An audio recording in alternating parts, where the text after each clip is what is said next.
Ala rin fela hian Christian lemon number zani somli pali chatuan lamoi chungai ru ti hirun requesa solfa zirnan han mang paila etinan he lai kan lo la thiam mia ta lo ni thluk te bo kan la hre lo ta kan sa don ta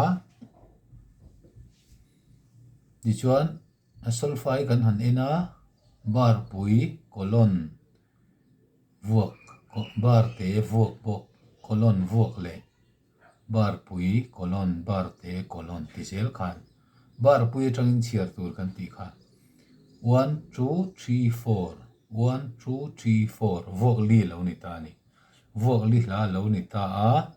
ti chuan dot ringo thi chu a chan ve vuak kar ron ri kha ni kan ti ta ni ti chuan solfa in kan han sa don ta do chumi ki chuan kan lo sa don ta ni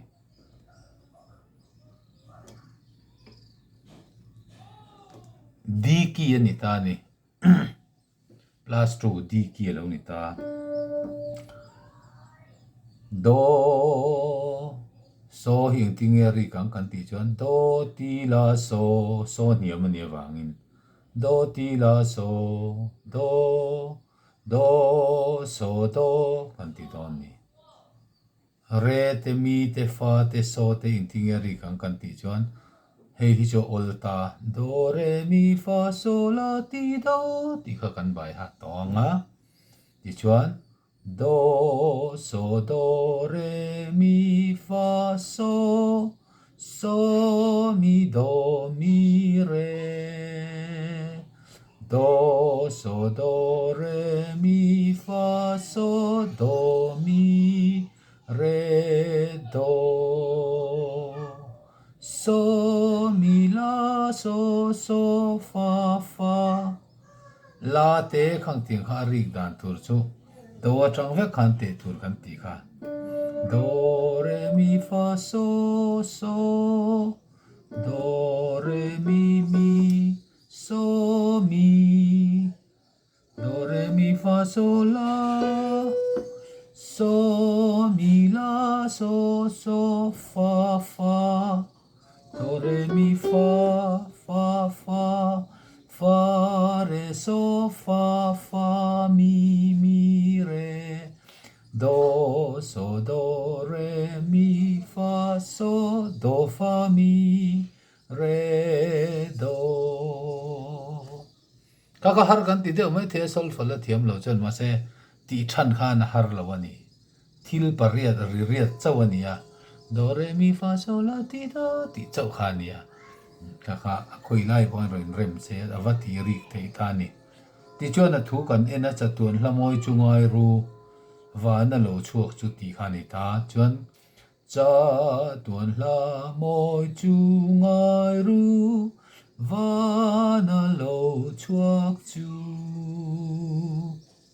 ti khan kan pathian chung nung bera ro pui ro se kan pathian chung nung bera ro pui ro se pathian ro rel na enga angil le mi thiang lim zain pathian liu rel na enga angil le mi thiang lim zain an ting trakin an fakalal bertiin an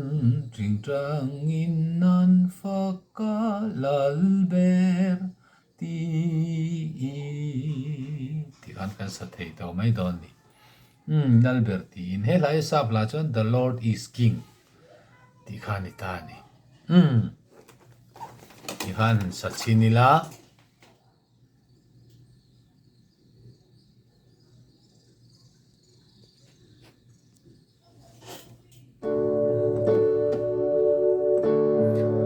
cha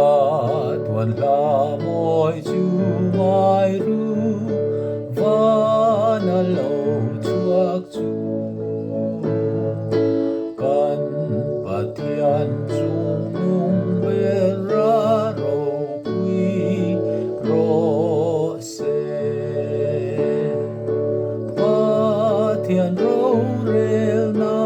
enga agil le mi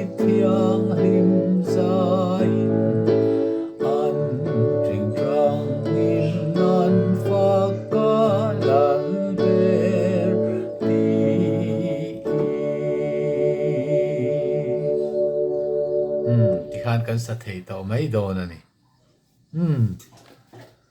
thì khani du to le phot na yang